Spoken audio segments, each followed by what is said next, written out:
पर साहब रोने से कुछ नहीं होता यार। लोग कहते हैं रोने से कुछ नहीं होता, पर मेरी मानो रोने से सुकून जरूर मिलता है नफीस भाई। रिश्तों को वक्त दिया जाता है, बहाने नहीं। न जाने क्यों अब मुझे लगता है कि अपनी बातें अपने ही दिल में रखनी चाहिए थी। कभी तुम भी लिखा करो दो लफ्ज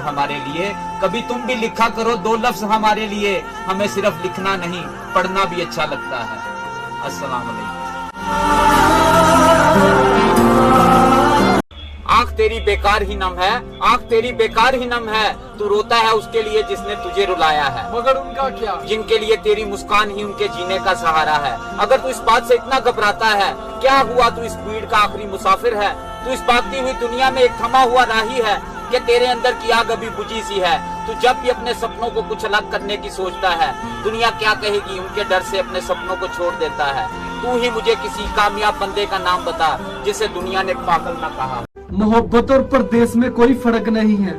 मोहब्बत यार के लिए रुलाती है और परदेश अपनों के लिए। कोई नहीं परदेश में मेरा, किसको हाल सुनाऊं माँ। दूर हूँ मैं, मजबूर हूँ मैं।